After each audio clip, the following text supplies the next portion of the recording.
Hey, it's Thomas Mulready from CoolCleveland.com, and we're here today at Severance Hall, and we're here with violinist Caroline Golding. Hi. Thanks for meeting with us, Caroline. Yeah, thank you. Once again. It's exciting. It's so exciting to follow your career. You have come so far since even just the last time we spoke. Oh, thank you. You have put out your first solo CD. Mm-hmm. How exciting is that to put out a CD? You were what, 17 years old when you put it out? Yeah, it was incredible. We recorded it, I think, in November 2009. Right. And then it was released this past August, and it was such an honor just to have done that project with a great company like Telarc from Cleveland. Right here in Cleveland. Yeah, and it was just it was an incredible opportunity to put some great music on the disc. How did you decide what music to play? Because you have such a wide repertoire. You're technically so good you can play almost anything. What did you decide to put on here, and why? Well, it was actually wonderful because it was a mutual decision between me and the Telarc producers, right? And so they allowed me to make a fantasy list of pieces that I have always loved to play. And so I made that list, and then we together chose from that list. So part of what you wanted to do was the Red Violin, right, which is a showcase piece. You're fabulous at that. But you put such a wide range. You've got Gershwin on there, Porgy and Bess, and you've got some Kate Breton fiddling, right? Yes. How did you come upon this? Up in Canada, it's a very unique kind of folk style. Yes. I've actually been to Cape Breton Island, which is an island in Nova Scotia, Canada. Right. And I've been there several times, and it's a wonderful type of Celtic fiddle music that comes from that part of Canada. And it's really a wonderful style. It's difficult, actually. Yes. And I myself don't feel like I've mastered it, of course, but it's a lot of fun to play, and I decided it would be fun to include something like that on the CD as well as the other pieces. So now they were open to this because this is not your standard classical repertoire. I mean, this is not what you would normally expect from a classical violinist. That's very true. They actually encouraged it, which Did they really? Yeah, which was.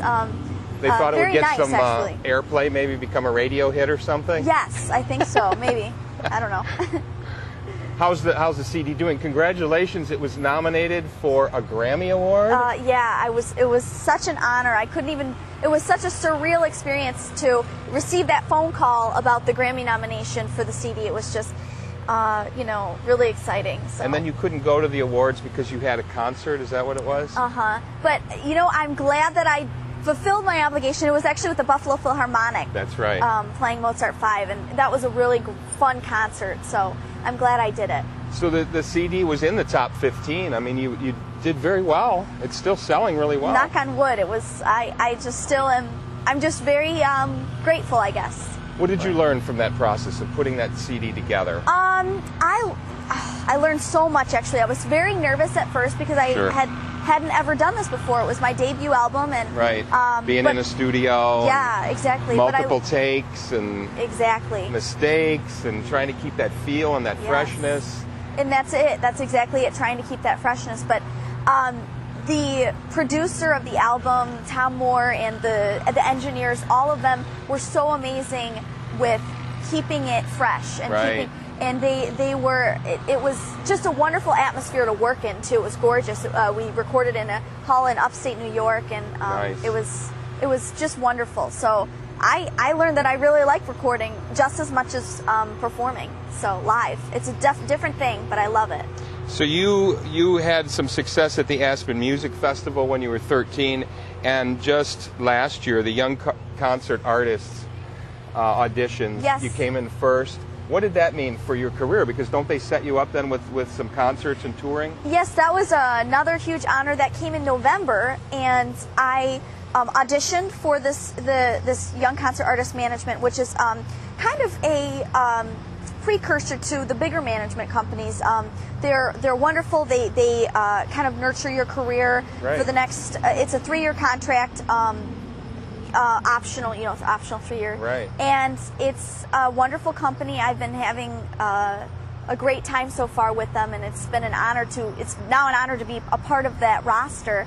I have a lot of upcoming performances that are booked through them, and some debuts actually in New York, Washington, D.C., and Boston next year, so I'm really excited about that. Good luck with that. Thank How you. fabulous is that? I know, I'm excited. You're traveling all around now. This is definitely, I'm starting a new chapter in my life, and I'll be here studying at the Cleveland Institute of Music. That's right. With Joel Smirnoff, who's a wonderful, amazing teacher. And, he's the president of mentor. CIM, a fabulous Yes. teacher and violinist. You came to Cleveland because of another CIM Yes, teacher, Paul Cantor. Paul Cantor, who's another amazing teacher, and I've had him actually for the past 8 years, I think. 8 years. So 8 it's years been a you've long been studying time, with and him. he's incredible. So I've a lot of great people here. And you were in Michigan with your family, and when Paul accepted a job at the Cleveland Institute of Music, moved to Right. Cleveland, your family moved you and your family here. Yes. So I'm very, very lucky to have also, that my parents have been so supportive, and I owe a lot to them for doing that and for moving for me, because I couldn't have done it without them. And Exactly. I have very supportive brothers, and so I'm lucky, very lucky. And your brothers are in the military, so this Yes. Star Spangled Tribute, you'll be playing the Yankee Doodle variations. Exactly, and I can dedicate it to them, I guess. Well, one nice. brother is still in the Air Force. The other one used to be in the Air Force and now is out. So. And a grandfather also in the Air Force. Yes. You never considered the military yourself? No. That wasn't No, for you? It wasn't for me. What other extracurricular things do you have time for? No sports, I assume. Oh, no, unfortunately. But watching sports. Watching? I was brainwashed at a young age to love sports. Because of your brothers, exactly. I'm sure. So I love just hanging out with my friends here in Cleveland. I actually went to Gilmore Academy. Right. So I have some friends from there still. Nice. And actually, they're off to college this year, though. Right, they're all out of town. Exactly. But, well, some are still around, and I see them and keep in touch. So we just, I love texting and talking on the phone and all that stuff. Okay. Yeah. So you're paying like $200 a month for your text plan? Oh, yeah, exactly. Oh, don't even, yeah.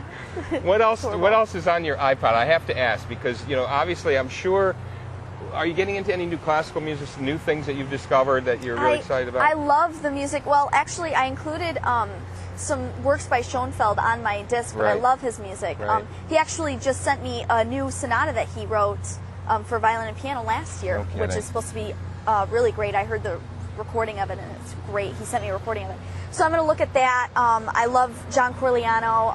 Right. There are so many great other composers out there I want to explore so much. Sure. But I also am really interested in all the early music as well. Okay. I'm getting more interested in that. And Right.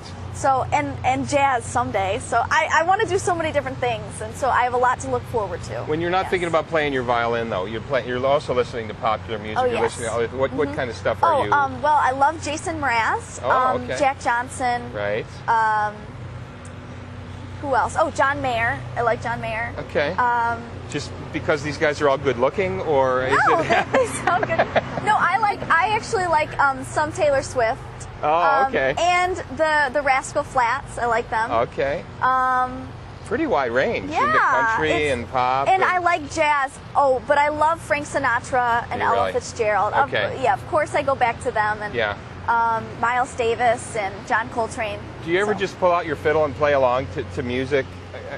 Or are you always reading and studying classical? Well, the whole process of playing Cape Breton Island fiddle music is by ear. Mm-hmm. So a lot of times, if you get if you listen to a track on a CD, you can kind of pick up and play some of or at least I do. I like to fool around with that. I have a lot of Cape Breton Island fiddle music CDs. Right.